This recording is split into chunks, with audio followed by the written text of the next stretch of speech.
So, if you are a woman who has gotten divorced or who is in the process of divorcing, I'm going to tell you today why divorce is not enough.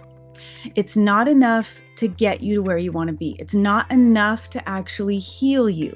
Now, you might be leaving something really toxic. You might be recovering from betrayal trauma or emotional abuse or manipulation. But leaving that situation isn't enough. And the reason why is because there's a reason you were there to begin with. So I want to break this apart into three phases of understanding so that you can really get why you ended up there, why you're struggling after divorce, and what to do about it. Because here's the reality: you get out of a marriage and you think, okay, I did it. And you did. It's a big deal. It's hard work. It's one of the most difficult things any human could ever go through, if not the most difficult. But then you're stuck. And I know this because I've worked with hundreds of clients and I have been that person. So you get out of your divorce and then you're sitting there at night thinking, why wasn't I good enough? Why wasn't I enough for him to love me well? Why am I not lovable? What am I going to do? I'm going to be alone forever. No one's going to want me. I'm used up. I'm broken. What's wrong with me? And these ruminating thoughts are overwhelming. And then you've got an ex that moves on to their next spouse or their next girlfriend, and you're comparing yourself. She's younger than me. She gets to be in my beautiful home. This is so unfair. And you get stuck in victim mode, but you also get stuck in this self-blaming mode that keeps you right back where you started. It doesn't help you move forward. It doesn't allow you to move forward. It doesn't give you the healing and momentum. It's this rumination, and it's incredibly painful. So I want to quickly give you a little bit of my backstory and the phases so you can really make sense of this. So you've got phase one, and that is the part of your life when you're a child. You're programming your subconscious mind, you're programming your attachment style, you are taking in information and building a belief system in your subconscious mind, which, by the way, controls over 95% of everything you think, feel, and do. And that's your programming phase. That's society. That's your parents. That's all of the things that have made you into the person who believes what you believe, who thinks what you think about men, about partners, about marriage, about yourself, about your own capabilities. And I want you to keep in mind that there is an interesting study that questioned a huge group of 9-year-olds, both boys and girls.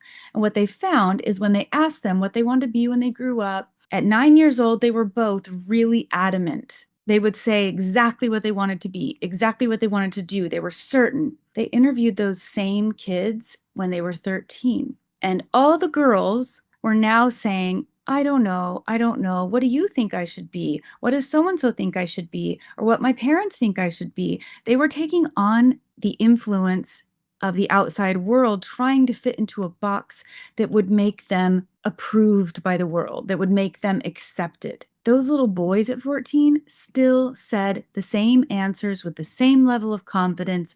They were sure about it. So conditioning on top of the subconscious programming, which is primarily done subconscious programming from birth to age 7, when you are in hypnosis, you're in the theta brainwave state. And then the additional programming from complex trauma and the repetition of the people in your life that are saying things to you, including society, creates our worldview. It creates what we see in the world, what we accept in the world, what we think of ourselves, what we think we're capable of. So this is phase one.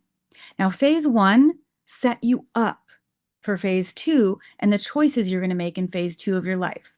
Now, phase two is the building, creating part of your life, and oftentimes the marriage part of your life. So for me, I was married really young, so that started pretty early. I was 19. Married at 19, had my first son at 19, had my second son at 24, and my third at 26.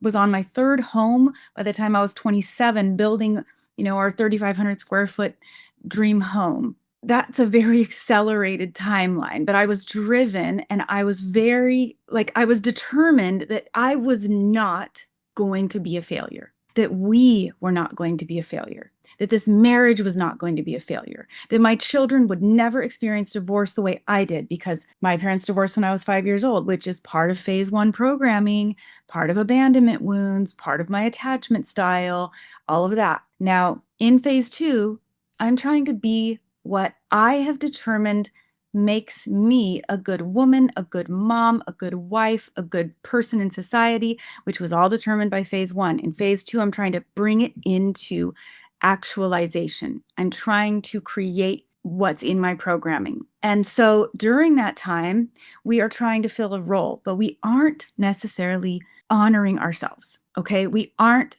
keeping ourselves from the self-betrayal that comes with trying to be something that maybe we're not. And so in my story, I was married for 17 years. It's a long time. We grew up together. We built a life together. We had 3 sons together. And that marriage ended with a lot of betrayal. He actually had some mental health issues, ended up cheating a lot, all of these things. It was so devastating to me because I had built my life on an illusion. I had gone to church all the time. I was coordinator of Mothers of Preschoolers International. I was teaching and leading and women's ministries director at one point. And my kids were in private school and I was killing it, right? I was doing all the things that my programming had told me were the right things to do that would keep me married, that would keep me having a good life. And it was all pulled out from under me. The rug was pulled out. It was incredibly traumatic. And I remember we were divorcing. He had moved out. I was grieving so much. I remember not wanting to let my kids see it. I remember thinking I was used up and old, and who would want me at 36 years old? And I would go and put my kids to bed and do all the bedtime stuff. And then I would go to my shower, my walk-in shower. I would turn it on and I would lay on the floor in a fetal position, sobbing, because I thought that was the only place that they would not hear me crying. And here's why divorce isn't enough. Okay. Something came into my realm of experience where it was intolerable, unacceptable. I could not stay with and reconcile this much betrayal, this much cheating, this much lying, this much deception, even though I tried initially. And now I'm in a new situation where I can just leave him and I can start over, but that is not enough because everything I've been building to that point in phase one and phase two of my life just came crashing down. Every illusion, every dream, every expectation, everything I thought that men were, every way that I thought men were wired, all the things, all crashing down. So here's what happens when you don't actually heal the subconscious programming from phase one before you move on after a divorce. I ended up in a second short marriage with someone who checked all the boxes, someone who went to church on Sunday and wanted all the same things and said all the same things and did all the right things and love bombed the hell out of me. And I didn't even know what these things were. I hadn't really dated as an adult. But even if you have, you can be very susceptible to this because there's that part of you that's still saying, I can't do this on my own. I've never done this on my own. I can't do this alone. No one's going to want me. I'm too old. I can't waste any time. I need to find somebody. Whatever the neediness is in you, it's going to lead you to someone who is ready and willing to take advantage of that neediness. And it's exactly what happened to me. I got married. It looked like a fairy tale story. Everything was beautiful. Everything was great. Well-off person, securely, financially. 2 days after we got married, we hadn't even left the wedding venue. Everything changed. It was like a light switch had been flipped. He was throwing things, silent treatment, and it went on for years of belittling, criticizing. And I knew right away, this is not right because I'd had this 17-year marriage. I had something to compare it to, but I wouldn't have ended up there if I had actually dealt with the subconscious programming before I moved on. That subconscious is running over 95% of everything you think, feel, and do. And some research is saying over 98%. It's a powerhouse. You can't fight against it. It's going to drive your behavior, like it or not.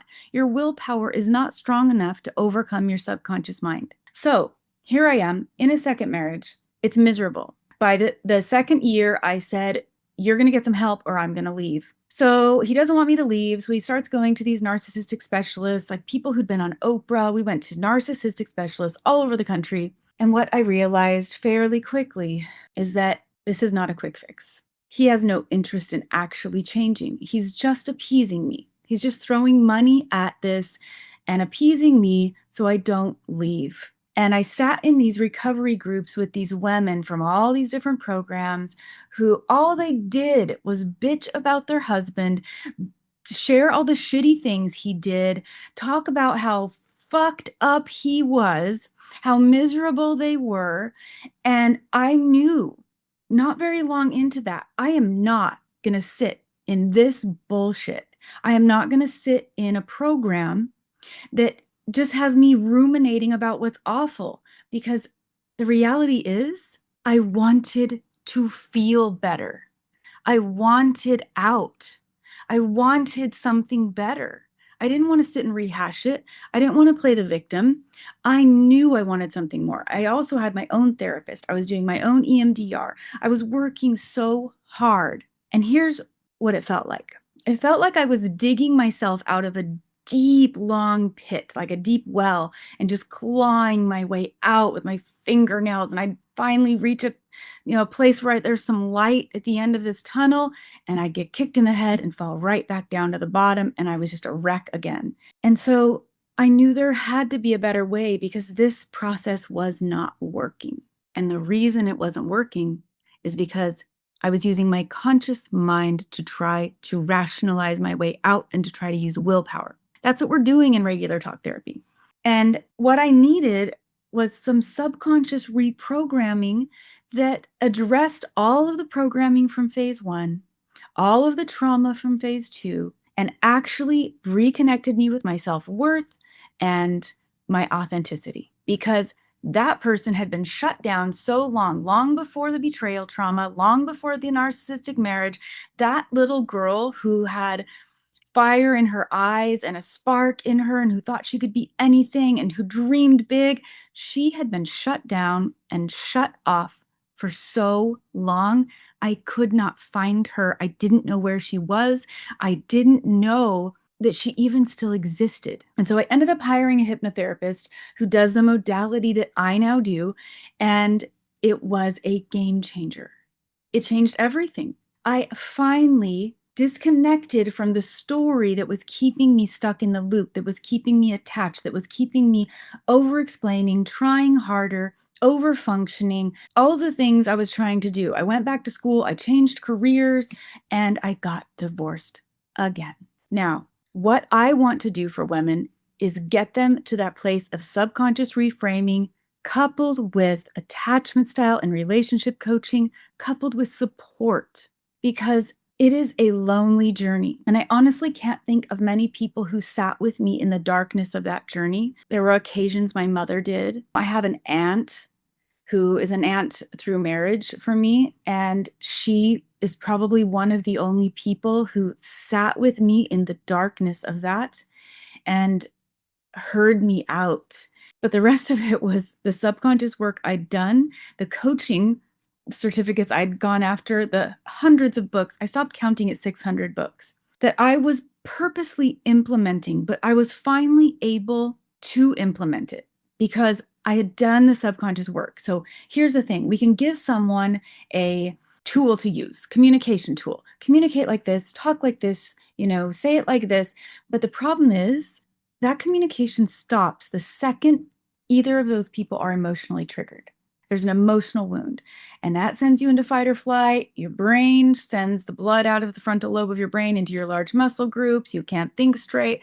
Now you're acting reactively and nothing's happening. So it's not about teaching you more tools, which are great. They are helpful. It's about reframing the subconscious programming that's creating the triggers so that you can use a new tool, so you can function differently, so you can show up differently.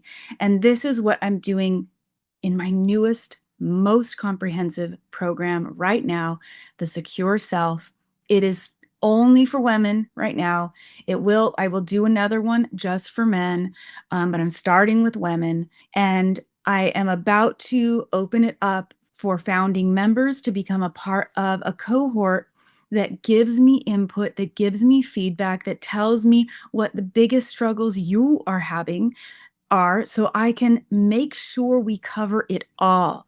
And it's going to be hypnotherapy, coaching, relationship coaching, attachment style, support, community, all the things I had to do for myself and made me flounder, stumble, get in a second marriage that was awful. I'm going to provide for you a clear path to feeling connected to yourself. And that is phase 3 of life. Phase 3 of life is being connected to your self-worth, of being connected to your authenticity, of connecting to the excitement of who you really are before the world told you who to be, the creativity, the joy, and letting go of the neediness, the self-judgment, the self-deprecation, all of the mental shit that keeps you from actually thriving and creating a life that you want.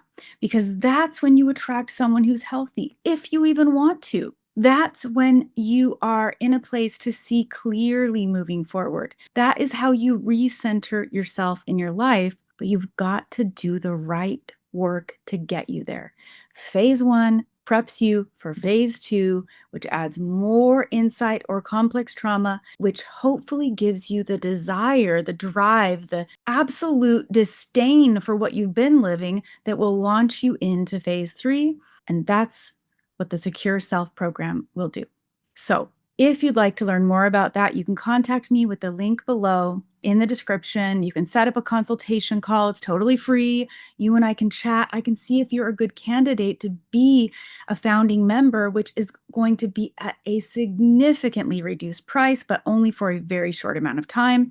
And so you can find all that below. But I hope what you'll do with this information is be reflective, because that phase 1 programming, it makes you think that all of those thoughts you're thinking in phase 2 after your divorce, all of that self-deprecation, all the negativity, it makes you think that it's true, that it's accurate, because you've always thought that way. It's been a record running in your head forever, and we've got to challenge it.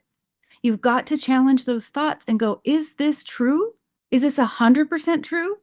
Even if it's been true from time to time, is it 100% true? And if not, what is the truth you can replace it with? Replace it with the true statement. The truth is, I was conditioned to think that.